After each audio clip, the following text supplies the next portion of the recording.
Welcome to the Stree Shakti series at the Coffee Conversation Show powered by the Emerging India Forum TIF and a tech partner, Prime Infotech Solution. Theme is Purpose, People and Progress, unfolding the human lens. We have with us Megha Mallan, Assistant Director, Talent and Development. With over uh, over 16 years of rich experience in learning and development, Megha brings more than just professional excellence to the table. She brings heart, depth, and a fierce commitment to people first growth. Whether it's enabling leadership journeys, breaking down emotional barriers in the workplace, or advocating for authenticity and inclusion. Megha lives purpose unapologetically. From boardrooms to bookshelves, from coaching sessions to candid conversations, she inspires to embrace the human behind the role. Dive into the soulful conversation where we uncover what makes Megha the woman of wisdom, warmth, and wings. So, welcome, Megha, to this coffee conversation. Thank you, Amir, for inviting me today. Really excited. And thank you for this beautiful introduction. Yeah. Okay. So let me explain you. There are three rounds: professional journey, personal journey, and a surprise rapid fire round where you will be in the hot seat. So and you have to Okay. be very and quick and use inspiration, niche marketing. Wow. Excited. Thank you. Okay. So, friends, I'm Lion Amir Virani, host at Coffee Conversation and Legal Tech Evangelist at Prime Infotech Solution. We help law firms, corporate legal, startups, SMEs with world-class technology, software licensing, and tech training solutions. So, my first question, Megha, you have had an incredible journey spanning across Infosys and other reputed professional services organization and beyond. What initially drew you to learning and development, and how has the journey been? Wow. I think that's a perfect question to start with, Amir. And it is going to be most probably one of the longest answers. So please bear with me. Okay. So, learning and development for me, I would say L&D found me before I could find L&D and before I could figure out what L&D as a profession, as a domain is all about. So let me take you back to the time when I was making those crucial decisions about my journey, right? So I always wanted to be a doctor. And so I was a medical student, did my medical in plus one and plus two, which is 11th and 12th. Completed that, appeared for medical entrance exams, cleared few exams. The ranks were not so impressive. So I was still confused. What do I do? Uh, there were also very less options back then. You either could be a doctor or an engineer. I remember asking my dad, what do you want me to be, a doctor or an engineer? And he said, whatever you want to become. So, but then I went ahead, appeared for the exams, was disheartened also to look at the ranks. And I remember my family, standing around me, consoling me that it is okay, it's not the end of the world. So I decided to go ahead and, join BSc Biotechnology. So I couldn't be a medical professional. I mean, I couldn't do my MBBS or BTS. So I enrolled for graduation in BSc Biotechnology because biotechnology was booming back then. It was a hot new industry evolving, right? So I completed my graduation, and the logical stage when I should have opted to do MSc Biotechnology, that was a time when campus placement started to happen in our college. So a couple of these organizations came. I somehow went ahead and appeared for the interviews. And to my surprise, I could clear all the interviews. So I was again confused, what do I do? And one of the interviews that I cleared, Amir, was for Infosys.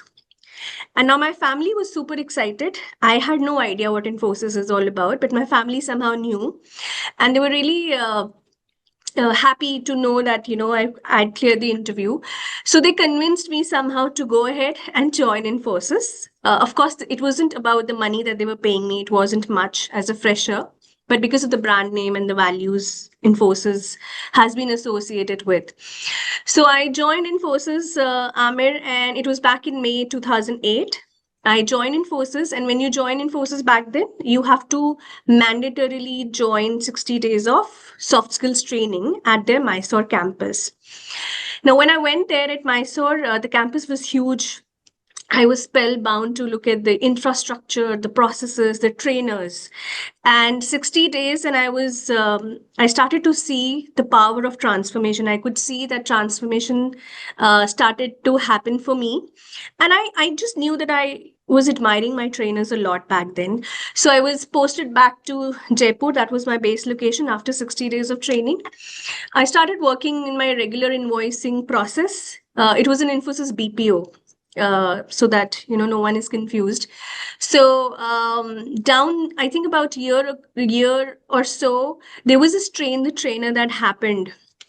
And people, my leader nominated me for some reason. They saw some potential in me. So they nominated me for this train the trainer certification, which is a must for any person to really become a trainer, right? So I attended that certification, completed that course. And I think about few months down the line, there was this opening for a L&D person within Infosys. So there was this trainer, I still remember Savio. If he would listen to me, he'll be smiling. He somehow encouraged me, motivated me to appear for the interview. I went ahead, gave the interview for this L&D role. I could clear that. So I was into L&D without knowing what is the length and breadth of L&D. I just knew that, somehow leaders saw some potential in me. So, okay, I went into L&D. I was selected. The day I delivered my first session, Amir, I knew that I want to be a trainer, an L&D professional all my life. Something inside me changed with the first session that I delivered. I could see it was very fulfilling, and I could see the transformation that I could bring in to the participants. So that was the beginning of me realizing the power of L&D. And cut to today, 17 years into this industry, I know how powerful L&D is, right? For organizations, for business, for people, for participants. I mean, L&D is really the base of everything. It's the start of your career. I'll stop here. Wow. Okay. Do you have your book with you? I'm not carrying it right now. It's fine. It's fine. It's fine. Okay. So, Megha, emotional intelligence, bias, awareness, inclusion. These are these are big words. How do you translate them into everyday behavior for professionals? That's an interesting question, Amir.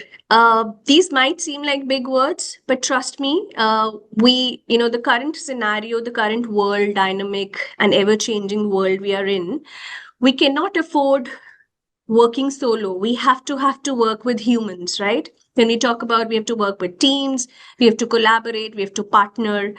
So when we know that we have to work with humans, it is important that we know concepts and skills like emotional intelligence. We cannot operate without being emotionally intelligent. We cannot operate without keeping our biases in control. We cannot operate without making others feel included.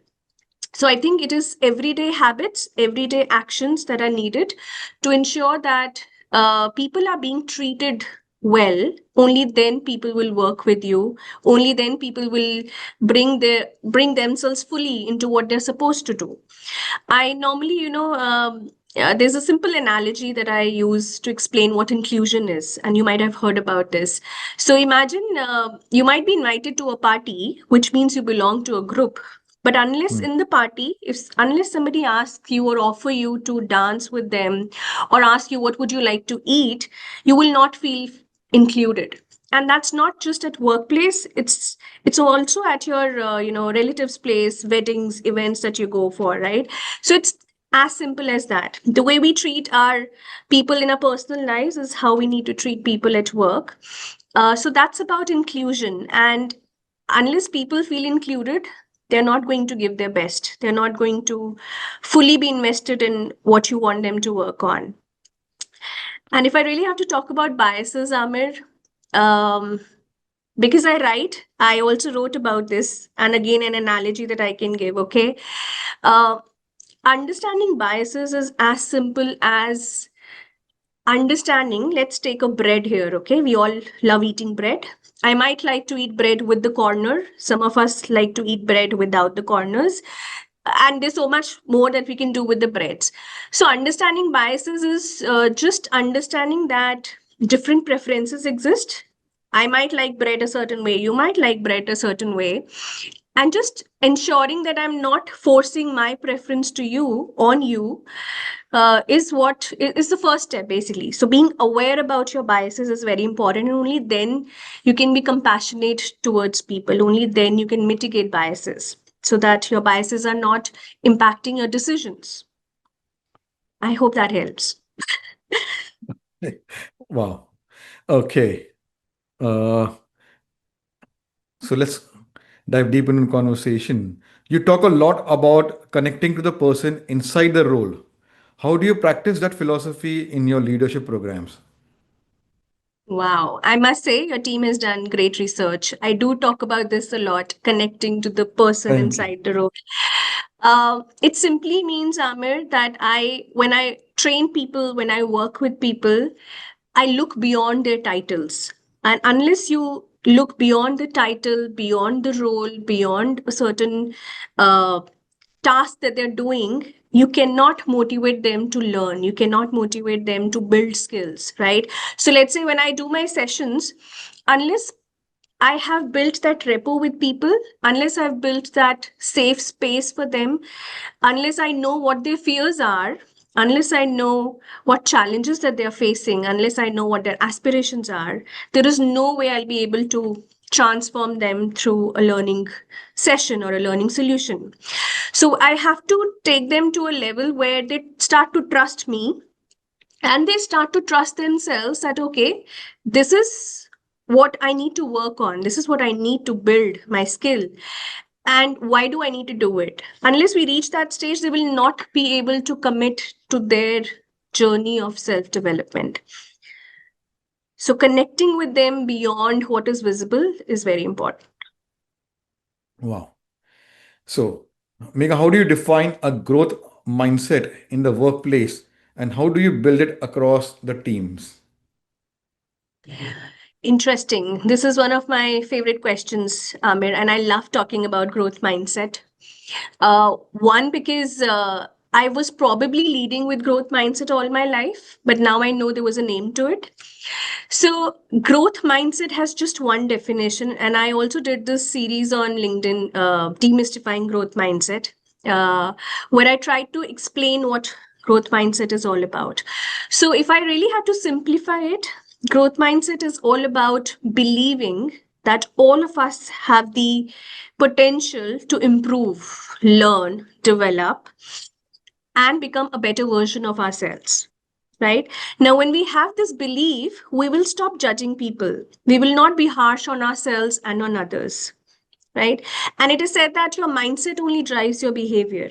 If my mindset is that of growth, and I'm leading with purpose and not fear, I will work appropriately with people that I work with. So, growth mindset is also about believing that someone else's success is not my failure. Okay. Now, many times when you see people around you who are behaving irrationally, who are harsh, who are frustrated, is because they are into that rat race of proving themselves. They just know that they believe that people are judging them all the time, but that's not the case. Now, most of the conflicts that we face every day are because we're leading with a fixed mindset. The moment you change your mindset, you will you will see that so much around you would change, all conflicts would disappear. So when you ask me how do I lead this with growth mindset at work, it's just about raising awareness. We do a lot of sessions where we tell people what is a growth mindset, what is a fixed mindset. We make them reflect on the kind of actions and behaviors that they're displaying. Where is it stemming from?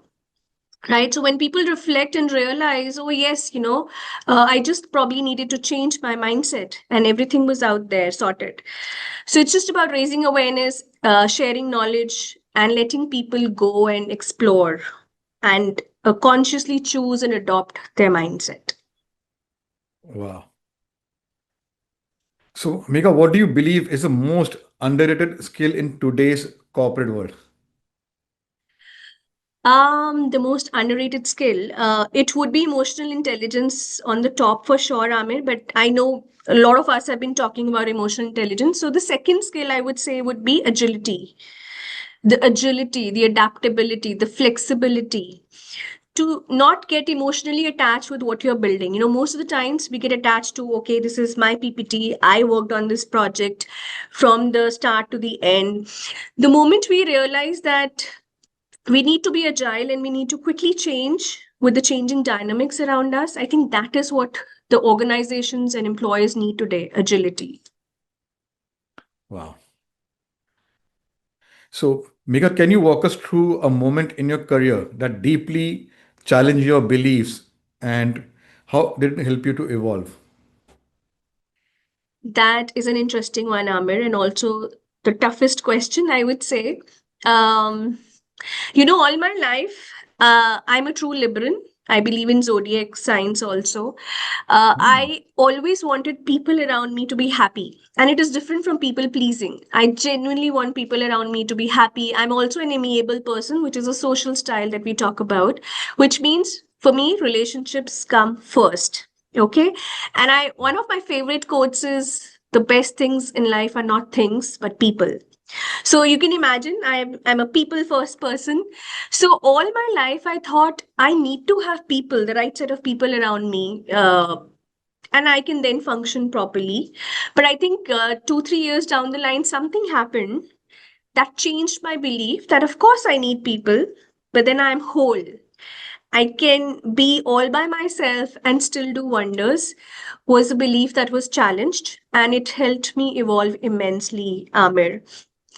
I can literally be on the table, have a meal all by myself, and I think I've learned all of that.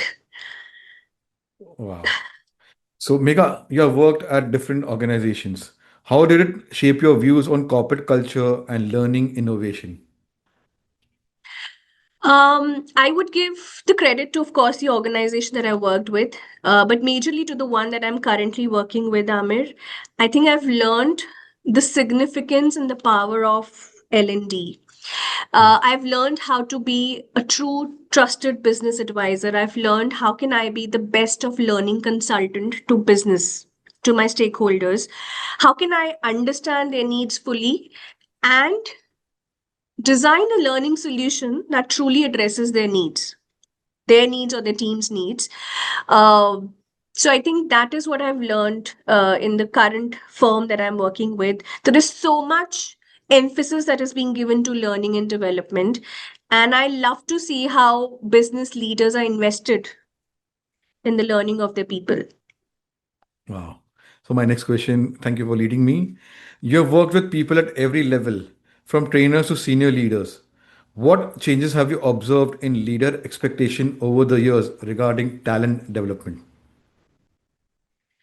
Leaders' expectation over the years regarding talent development, that's a good one. I think leaders, like I said, they are now being more invested in their people. I think majorly after COVID, they have realized that soft skills are not soft, they're power skills, and they're ready to invest budgets or their effort energy into letting people go attend the right skill set and the mindset. They now know that people really need to have that time to attend the learnings that they need to in order to evolve, in order to give us the results that they need. So I think business leaders are more invested and they're working very closely with L&D, is what I would say. Wow. Okay. What's one myth about coaching that you would like to debunk? About coaching, Yeah. I think people feel that once they undergo coaching, the coach is going to give them all the answers, but that's not the case. People just realize that they are going to do the hard work. They are going to reflect and find out the answers. The coach is just going to be there, help them reflect, and ask those critical questions that they would have never sit with. They would not have thought about themselves. So that's what I would say. Coach is not going to give you the answers. You're going to do the work. Wow, beautiful. Okay. So, how has technology, AI, gamification impacted the world of learning and development? I think it's impacting. It's still a work in progress. But I think but the scope is huge. There is so much that we can do with the technology that is at our disposal. There is micro learnings that are available. There are these learning maps, roadmaps that we can build through AI. There is a lot of personalization that we can do when it comes to providing learning solutions to our people.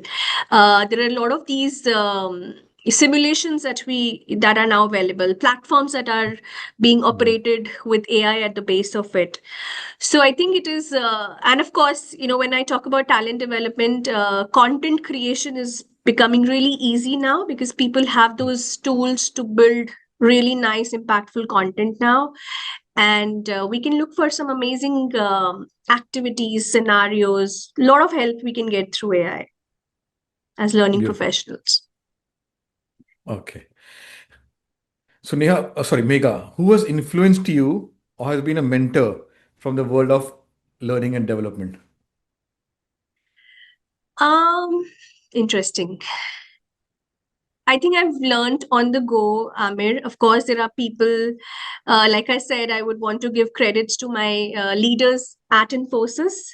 Amit Nagpal was one, Savio was one, if I have to really name. And there have been leaders in my current organization.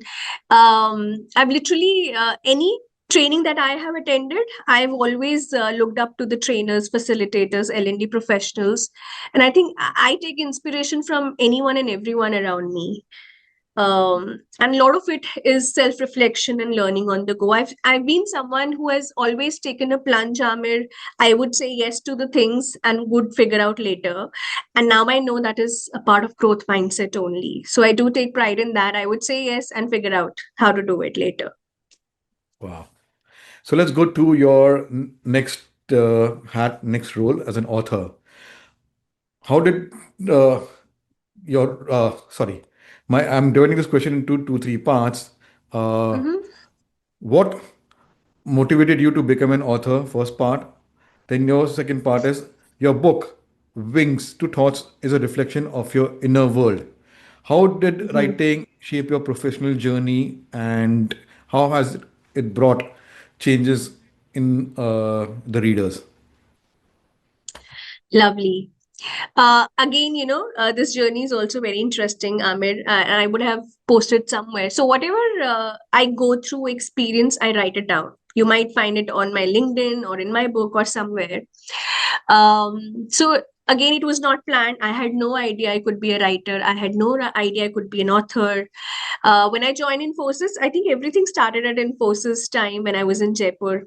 I went to this crossword bookstore where I saw this lady doing a book launch. The book was pink and black. I stood there, saw the whole book launch happening, and I wondered maybe one day I would write a book. Maybe that was the moment I manifested it. I don't know. And I think about 7, 8 years later, I started writing. I writing in bits and parts, but then I started sharing it with my friends and family. I started getting the feedback. Um, and slowly, I started gaining that confidence. Maybe now people are able to resonate with my writings. So when I got some confidence, I came across this publisher, Notion Press, and that's how I decided to publish my book. I was scared, but I still did it. Like I said, I've always been scared, but I've showed up. So I went ahead, published the book. And then there have been instances where people have literally come to me from nowhere and told me that the writings are very simple, they could resonate with it. So it's all about emotions and encounters that I've mentioned in my book. And sorry, the Wow. second part of your question was, I might have answered one. Yeah, let How me. has it shaped my professional journey, right? Yeah, professional journey. Yes. Yeah, so I think writing gives me that clarity of thought process, Amir. It, uh, it's it has given me that confidence, and clarity of purpose. When I write, I'm able to process my emotions better. I'm able to reflect at a situation from different perspectives. It has given me the confidence to voice out things that I should voice out and should talk about. And professionally, of course, it has helped me enhance my personal brand a lot. Wow. It's more like a Well, credential for me now. I know. So, my last question will be, what advice would you give to young women who want to enter the world of learning and development? Um, I think, and I'm always on a hunt, Amir. Whenever I see potential in people, I start telling them, you should join L&D because you're good at this, you're good at that. I think if they really want to become an L&D professional, they just need to look for the right opportunities. They need to start polishing, uh, upskilling themselves on the skills that are needed. And that's about it. If you're passionate about bringing transformation in people, you should definitely join L&D, is Wow. what I would say. So let's go to the next round and understand Megha as a person. Tell us about your family and your formative years. Sure. My hometown is Amritsar. I'm from Punjab, Amir, though I might not look like one, but I'm a typical Punjabi. Uh, I've grown in a joint family. I have grown with my siblings. I have two siblings. One is a younger brother who's based out of Singapore. I have an elder sister who's an artist who is based out of Sydney, and then my cousins out there. So we were five kids in the house. I think I've had a good childhood. I wouldn't have imagined without them. A lot of learnings, a lot of shared experiences with them. Um, I think my parents have given me all that I needed to grow and have a good life. So I'm just grateful. Wow. So let's go to your days at IITM Ghaziabad. What are your memories, IMT, experiences? Huh? IMT Ghaziabad. IMT. Sorry. Yes. Okay. How did help in shaping your career? I think even this, institute has a huge role to play in what I am today, Amir, because I joined IMT Gaz. I enrolled for MBA HR, executive MBA HR when I was with Infosys. Immediately when I joined Infosys, I enrolled for IMT Ghaziabad MBHR. If I had not done that, I wouldn't be get into L&D, right? Because it's a mandate. You need to have MBA HR. So just, yeah, I mean, that was needed. It was a mandate. So I'm glad I could learn a lot of basics around HR through IMT Ghaziabad. Wow. So, Megha, how do you unwind or recharge yourself? That's a good one. I ensure that I have ample me time during the day, Amir. Whether it is 10 minutes, 30 minutes, I ensure that I'm completely all by myself. And there's always this draft page which is open. I'm always into writing. I'm writing something or the other. My draft page is always open. So that writing lets me process my emotions. And when your emotions are untangled and I'm able to unravel my emotions, I feel at peace. That's one. I'm constantly in touch with my siblings. I talk to them all the time. Our communication channels are really fast. So they help me rewind and unwind. Oh, wow. What's a memory with your friends or family that instantly makes you smile? Um, So, my siblings have been out ever since I started my career. They started theirs. So, anytime they're in town in country, that's the time I enjoy the most, or the time that I'm with my husband, my son. I enjoy any family time that I am able to get. Wow. So, what's a tradition or ritual from your home that is close to your heart?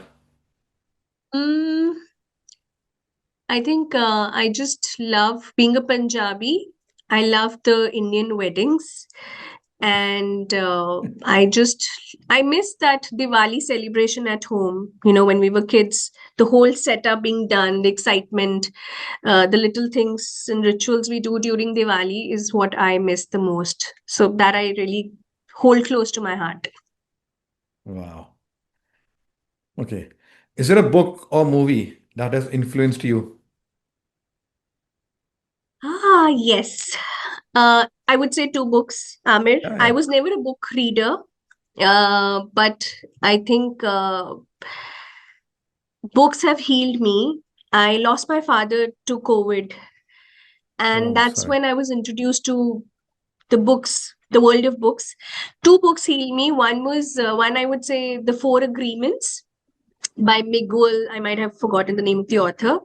And the other is Daring Greatly by Brené Brown. These are my two favorite books.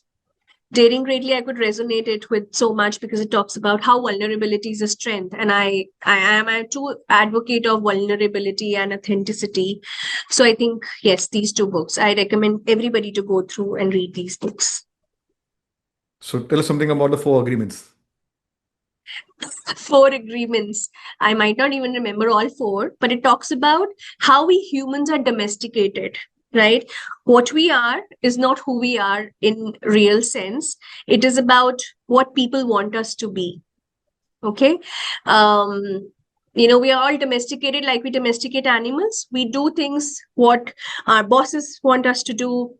We do things what our in-laws want us to do, what our parents want us to do, and all of that. It talks about that, and there are four agreements. One of those I remember is don't take anything personally is one of the agreements. Mm. And I think that is just so transformational, because if you really get into the depth of it, and if you stop taking things personally, it is not going to bother you anymore. Anything that happens to you around you is not because of you, but because how others are feeling or what they're going through and all of that. The other is your words have to be impeccable. You need to be using words carefully, and that really struck a chord with me, because words are really important. Words have huge power. I might not remember the third and the fourth at this point in time, but I think these two are really important agreements that I live by today, Amir. Wow. So, are there any hobbies or creative pursuits that help you stay grounded? I've never been able to answer this question, this hobby question, but thankfully, it's writing now, Amir. Writing keeps me grounded for sure. Uh, like I said, the draft page is always open. I'm always typing something. Even in the middle of the night, you would see me picking up my phone and typing something. So that really helps me keep myself grounded. Wow. If your family had to describe you in three words, what would they say? Wow, that's an interesting one. I think they would call me courageous.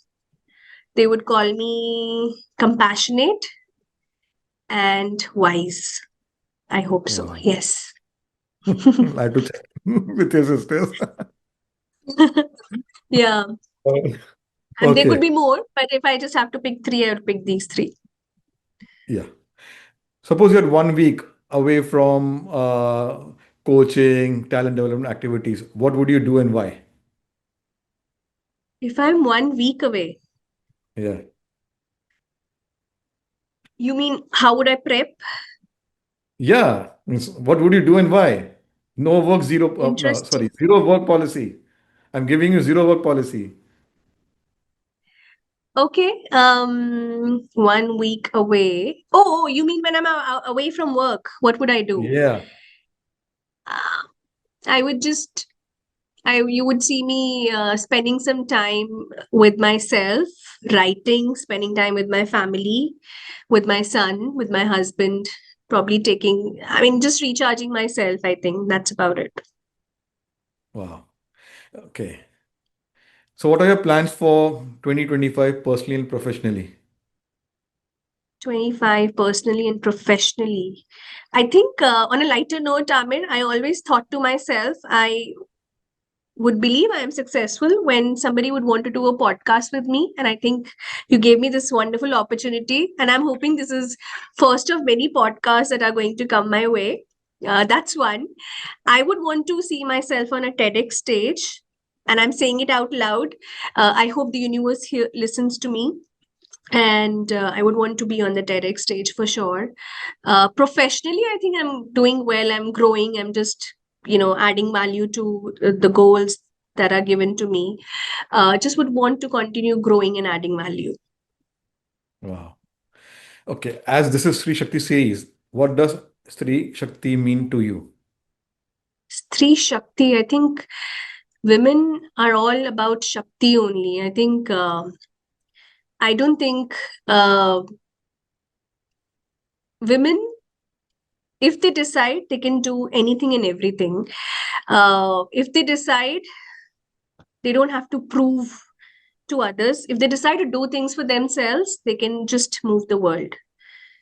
So that is Stree Wow. Shakti for me. Be- So my last one is a googly one. Describe Megha in one line. That's an interesting one. I'll again use two lines, Amir, and I've described myself in a way in my book, in my writings. I wrote this, which says, I'm someone very ordinary, and perhaps this acceptance makes me extraordinary. That's one. Two, I would say I'm either quiet or utterly honest. So, I wasn't quiet today, so I was honest. Wow. So let's go to the next round, the rapid fire, and put you in the hot seat. Your Sure. go-to comfort food. Maggie, Wow. Author or coach, which connects you more? coach, Your favorite color? green. It's always green. You can see me wearing green all the time. Do you But see you didn't this? wear green. Thank I you for didn't wear showing green, but it's somewhere. So somewhere. green it is. Okay. A quote that changed your perspective. Uh, yes, I have this favorite quote which says, I will keep clapping for others until it's my turn. I followed that all my life. Wow. Uh, Favorite Punjabi cuisine. Rajma rice, anytime. Wow. Best piece of advice received. um, don't, and this is what I received back when I started my career. Don't show everything on your face. I was told that my face is too animated, but then I think uh, I'm proud of that. But then at that point in time, it helped. Wow. You're a morning person or night owl? Morning person. Your dream travel place. Bhutan, for some reason. Only if my Okay. husband agrees. Bhutan, yes. Okay. Uh, a mantra you live by. Simplicity is the ultimate sophistication. Wow. Last one. Tea or coffee to recharge. Tea, anytime. And it's tea only. Cheers. So you did well. And here's a book which will be autographed and sent to you. So, Thank you friends, so much. it was a lovely conversation having with Megha Mallan. Uh, she's an epitome of Sri Shakti, extraordinary person as she's defined herself. Yes, watch this episode as she's wearing multiple hats, author, coach, talent development, which came to, as she said, accidentally, but she's doing very well in her work. And yeah, any time of day you can connect, she'll be writing something. So she's in, what do you say, uh, eats, breathes, and lives by writing. So I'm dedicating this. Uh, so all the 500 coffee speakers bring to the table their interesting journey, professional, personal. Subscribe, get inspired, and if you want to be featured like Megha, visit our website, the Emerging India Forum, or our LinkedIn page, or connect with the 500 coffee speakers. They would put it in a word and invite you to have coffee conversations. So take care. Thank you. Thank you so much, Amir.